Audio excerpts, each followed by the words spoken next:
Hey guys, welcome back to Contest Prep University. I'm Joe Klemczewski with Adam Atkinson. We're going to talk about what it's like for your first contest being at finals. So in a traditionally judged show, you're going to have pre-judging in the morning and finals at night. And there are all kinds of deviations that we're going to talk about in the next episode. We also have separate episodes on those specifically. But let's talk about you're finished with pre-judging and you've got finals in a few hours. Adam, what do you tell your clients to do when pre-judging is over in anticipation of getting ready for finals? Yeah, so this all depends on kind of how the client did. So unless you won your class or you think you're close to winning your class, finals is not going to matter as much because you're just not going to get judged a second time unless you're in the overall. So that's one of the hardest things, is my client first or second. I never want to tell someone that I think they won because that could be completely wrong. But if I think you're close, I'm going to say, I want you to maybe eat this meal, stay prepared for a possible overall appearance tonight. And, we've got to run everything backstage just like it's pre-judging again, even up until you get on stage, because once you find out you won, there's not a lot of time to make changes. They're going to hold you back there. You're basically going to get pulled back on stage pretty much immediately for the overall. So you want to go out there like you're competing again.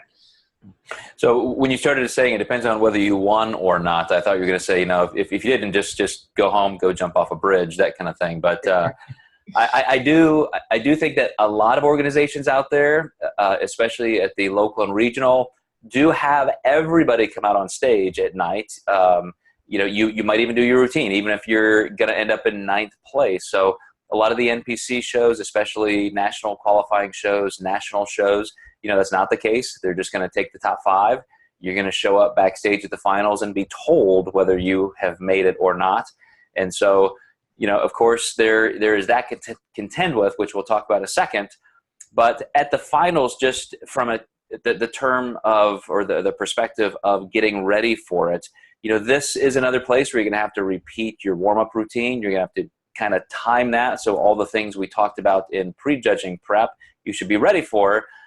But I think there's the extra added pressure of now I'm out there by myself doing a routine.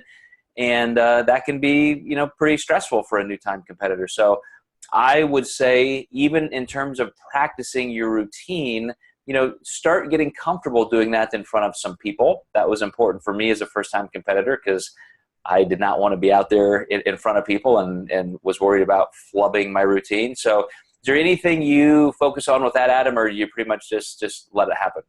Yeah, I kind of let that happen, in terms of just seeing how a client does in that spotlight. But I do tell them, do practice in front of your wife or family members that individual routine, because that sometimes will just feel more awkward than just being on stage, quite honestly. I know that was the case for me. Posing for my family members was way more awkward than just posing on stage.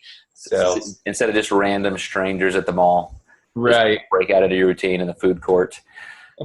But so guys, here's another thing to consider with finals, and it is that it's either amazing because you win, and remember there's only one person who wins in every class, or you're going to be pretty disappointed, and that can be tough to handle. So I think going in with the perspective that, of course I want to win, but there are a lot of great people there. You don't know who's going to show up. So be ready to be professional in how you receive the placing and look back at film and photos and try and analyze and get judges' feedback in terms of what you could do to improve, because you see a lot of chaos sometimes backstage when people aren't happy with their placings, and you're building a career and a reputation that you want to progress forward. So I'm sure you've seen some pretty bad stuff at shows as well, Adam. Oh, absolutely. So, all right, guys, you stay tuned. We got a few more episodes to go, and we're going to start talking about some of the more nuanced aspects of what to expect for your first contest.